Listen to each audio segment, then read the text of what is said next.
Worshipping God when I have no guarantees that I will get out of the cave. Worshipping God when I don't feel empowered. And I insist, neither wanting to ban myself nor wanting to get up in the morning. That is a sacrifice of praise. Have you heard that phrase? Dad, do you like going to work? No, but I have to make the sacrifice. Dad, do you like traveling by plane or train or bus for so many hours to go see whoever? No, but you have to make the sacrifice. Well, this is a sacrifice of praise. Do you feel like praising? No, this is the worst time. I'm going to feel like praising if I don't want to get out from under the blanket, but I'm going to make the sacrifice of praise. Some of us believe that we can't express what's happening to us because, according to the gloomy evangelical stereotype, we always have to be calm, positive, repeating cliches. Because if we don't repeat the phrases, I am empowered, I can do all things through Christ, and things like that, they tell us that we are not Christians or that we do not trust in God.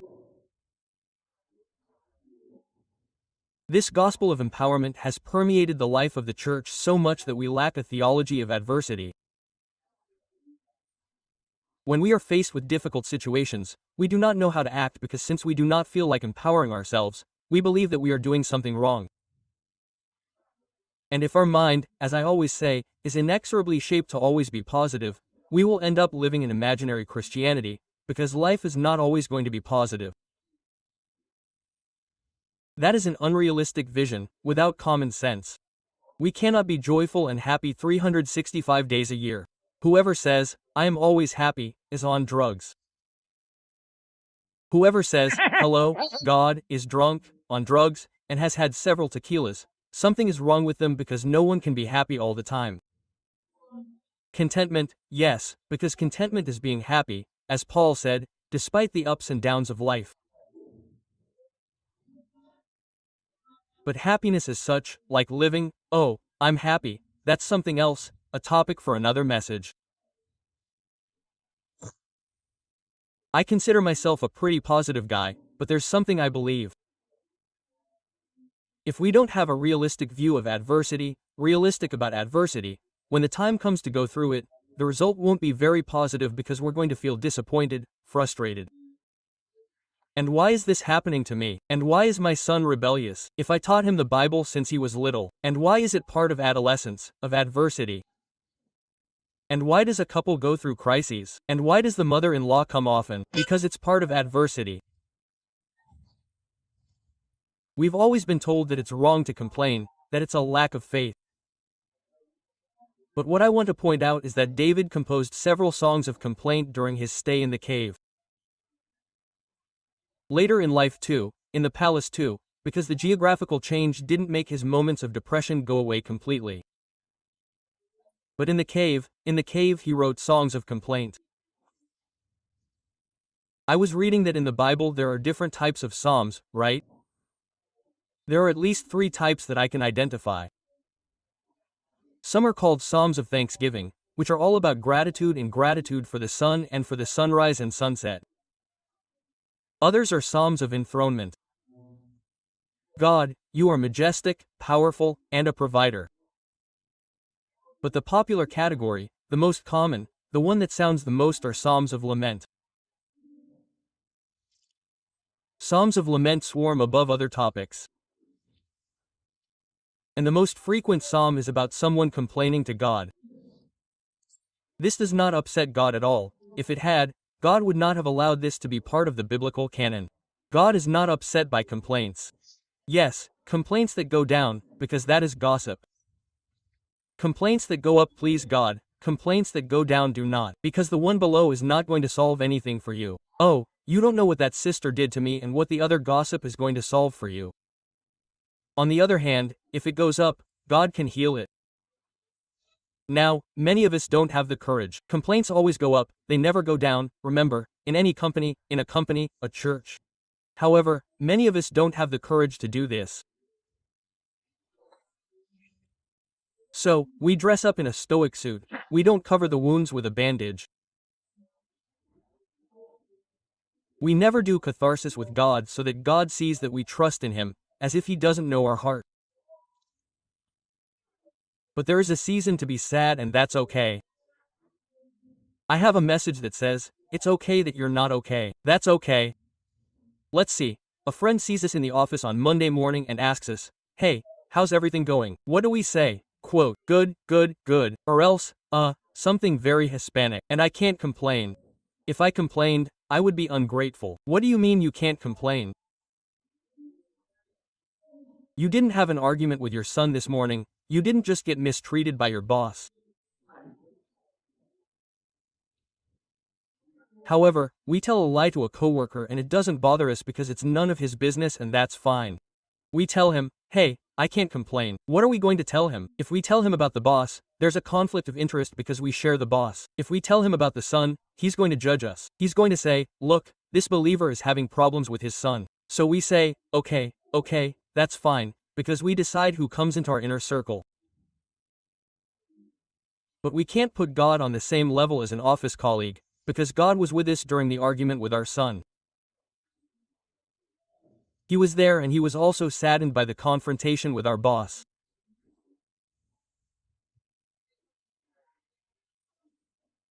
And if when we go to pray we force a smile and say, oh, Lord, here I am, I can't complain, he's saddened all over again because he knows what we're going through and he hopes to have the pleasure of carrying the burden with us.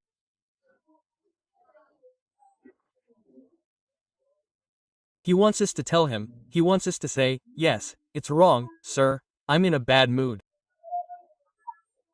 Authenticity captures the presence of God.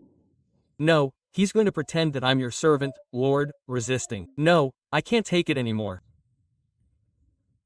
God is not going to say, but how little faith. He loves a son who comes to share the burdens. Lord, I can't carry them, these burdens on my shoulders. And human, quote. And David, a man after God's own heart, unloaded his emotions in violent colors and in an almost operatic crescendo, as operas are made. And when you read his raw poetry, you shudder. What happens is that sometimes you read the Psalms as if they were the promises of panda cookies. Look, I will bless you, Lord. I will bless you, Lord. No, this is poetry, prose that was written from open wounds.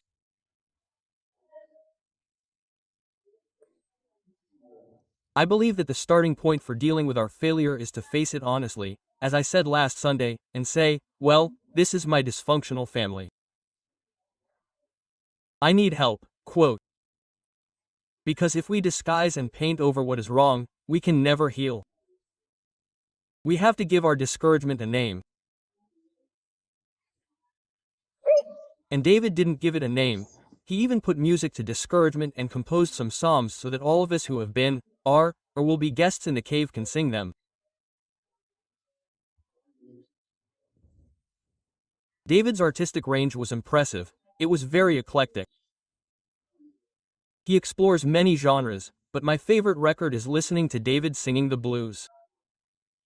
I love it when he sings the blues. People will ask you, how do you know he's singing the blues? Well, I'll explain now. He's an informed guy. David has 3 singles recorded in that cave. Psalms 34, 57, and 142. 34, 57, and 142 are the 3 singles that he recorded in that cave. For example, 142 is described in its subtitle, Quill says about David when he was in the cave. In other words, it's not just my assumption, but these are songs that he wrote when he was in the cave. I would call this entire album, combining the 3 psalms, the 3 tracks, the blues of loneliness. I love the blues of loneliness because loneliness somehow defines all the feelings, that plethora that David has in his heart of anguish, frustration, fear, we could say, and what word could encompass it? Loneliness. Why do I say that he sang the blues? Because the blues is a musical genre that originated long after David, at the end of the 19th century, but that was officially in the southern United States.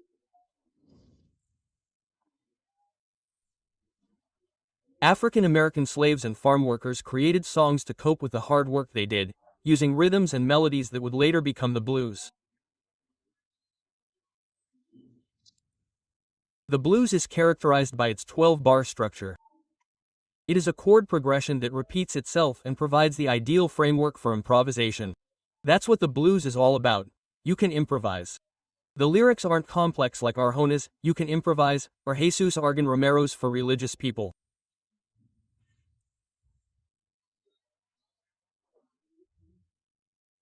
However, I'm one of those who argue that David was the inventor of the blues, because we don't know what kind of music he put to these lyrics, but it seems to me that I noticed some improvisational biases.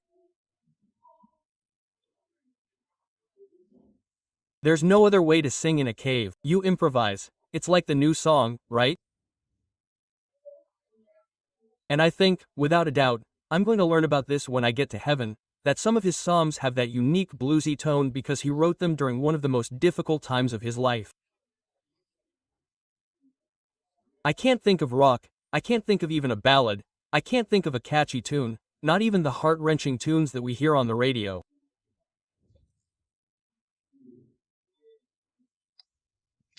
I think of the blues because, again, it provides the rails for improvisation, and that's what makes it so real, so raw.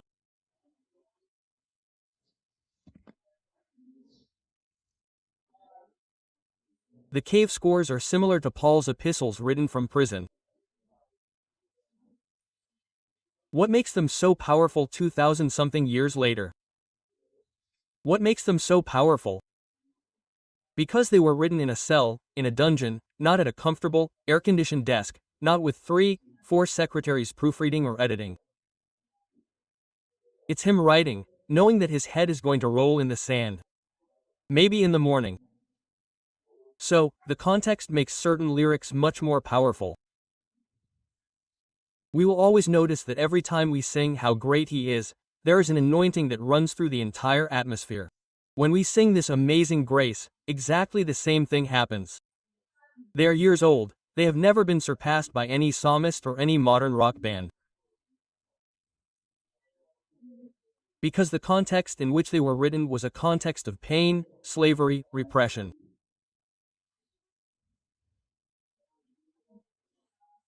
And when the process, the blood mixes with the inspiration of the Holy Spirit, that wonderful alchemy occurs that years later we sing and we do not know why the lyrics have something that literally runs through our body, soul and spirit. So I imagine David's voice resonating through the cold walls of the stone corridors of Adullam. And at first it is a melody that disperses in the darkness, he is alone and that entire cave is a sounding board.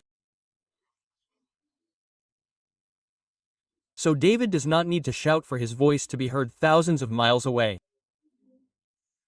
So, let's imagine the setting, let's imagine the moment, the voice is clear. David can sing, it may be a little hoarse, but he knows how to sing. Full of feeling, as befits a singer who has known years of sadness, of depression, and he begins by saying, "What you know, Lord, is too deep, and there are things I cannot understand." That's what David says, "Lord, there are things I cannot understand." He begins by not empowering himself, by saying words of faith. "Lord, I believe I'm going to get out of this mess." He says, "There are things I don't understand." Which, I repeat, is fine to tell the Lord, "I don't understand this." He's not asking us to understand it. Quote. And in other words, he begins to sing something like he had no leapab there. There, David, there are things I don't understand.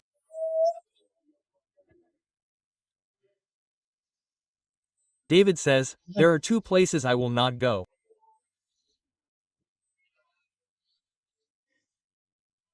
And in his desperation he adds these incredible words.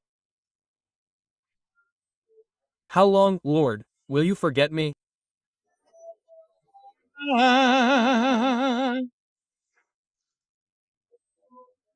How long, Lord, will you flee from me?"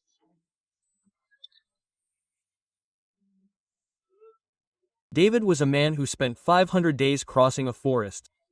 Saul's persecution lasted almost 9 years. That's why he said, "How long, Lord, will you flee from me?"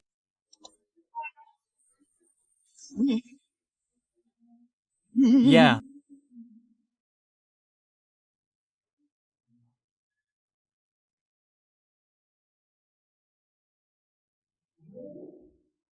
And David wrote this psalm when he was deeply exhausted, emotionally depressed.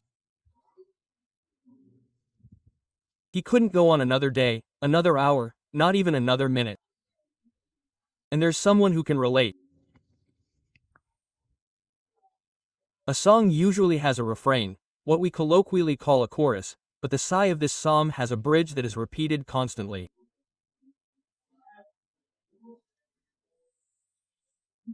How long, Lord, will you forget me?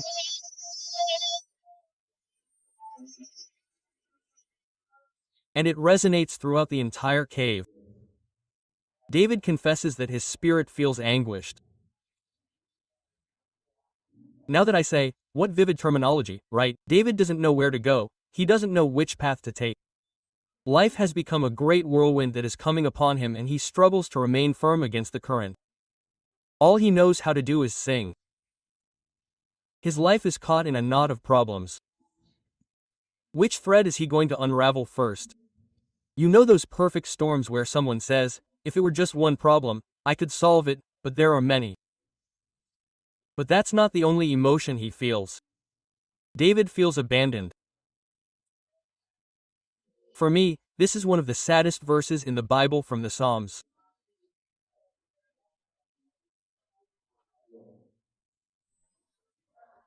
David sings in Psalm chapter 142, "Look at my right hand and see. There is no one left to care for my soul, O Lord."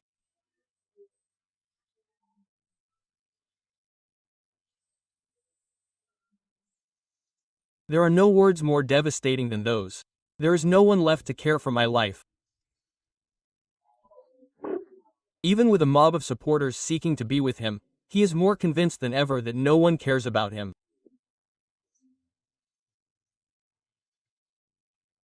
He knows that all these people, 400 today, 600 tomorrow, care about what he can give them. A revolution, a coup against Saul, the defeat of giants, the battles he fights. They follow him for his gift. He knows they follow him for his gift. There is nothing worse than knowing that there is a crowd that follows you because of the gift and not because of who you are. Okay, those are the rules of the game. It is the syndrome of most pastors and leaders who are looking at me. They say, people love me. There are people who say they love us, but they only love what we can give them. And the day they think we are not going to give them anything anymore or we have nothing that interests them, they tell us, I am not coming anymore. Some do not even want that, they leave, they disappear. So, there is a cave full of voices that only demand something and it can be very lonely. If it were not, there would be no kings, presidents, singers, rock stars who feel lonely. Don't they fill stadiums? Don't they fill squares? But when a whole crowd demands a gift and does not necessarily love the person, loneliness is felt. And loneliness is not the absence of faces. Loneliness is the absence of intimacy. That's why crowded cities like these can sometimes be breeding grounds for despair, loneliness, and alienation. No one knew the depth of David's emotions. No one cared about what he suffered. It's said somewhere, laugh and the world laughs with you, weep and you weep alone. Problems breed loneliness. Loneliness breeds depression. And this is a very sensitive topic for Christianity today. I addressed it once. It can happen to all of us. No matter what other preachers say, no matter what changes we make. Sometimes the dark cloud never changes and eventually ends up defining our sky. Depression is a journey through darkness, with no signs, no viewpoint, no clear destination. At least that's how it feels. One counselor described depression and loneliness as a constant agony. Constant. Night after night, day after day, almost at an arterial level. In fact, it is at an arterial level. The heart doesn't pump the same way if we weren't depressed. Spiritual depression is equivalent to cancer. The difference is that depression metastasizes internally, just like cancer, but we recognize cancer. Sometimes we are not reprimanded for depression. We are told to say phrases, to repeat ourselves. It is a silent killer, a parasite, a pathogen of the mind. And we must be alert because it can enter our lives, and we must be very empathetic when it enters the lives of those we love, not to judge them, to say, "You are lazy, what you don't want to do is work." Because that may not necessarily be the case, not to tell them, "You don't want to get out of bed, how can you not get well, where is your trust in God?" It is a human condition to be sad that does not respect anyone's spiritual stature. I have heard preachers proclaim that if someone is depressed, it is because they are not a true Christian. Do not believe those con artists. David was a man who loved God very much and whom God loved very much too. However, he struggled with depression all his life, especially because he was at the pinnacle of glory, and then he had the lows that sometimes happen to artists, football players, those who are at a big party and then have to go to a room alone.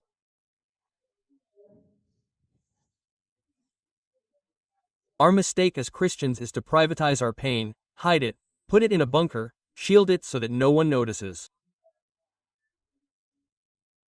But I am one of those who maintains that when we make our pain known, we are authentic before God, before people. We can ask for help, find it. So David does what most of us would do when we are depressed. He sits down with his yellow pad, proceeds to take stock of his life, the pros, the cons, the debits and the credits, and composes the blue of loneliness. So he continues singing and the lyrics do not improve.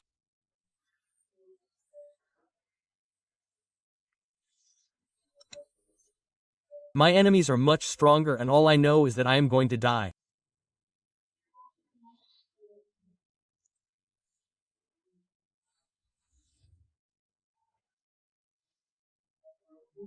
Depression is not the best state of mind to formulate clear objective conclusions. Yeah.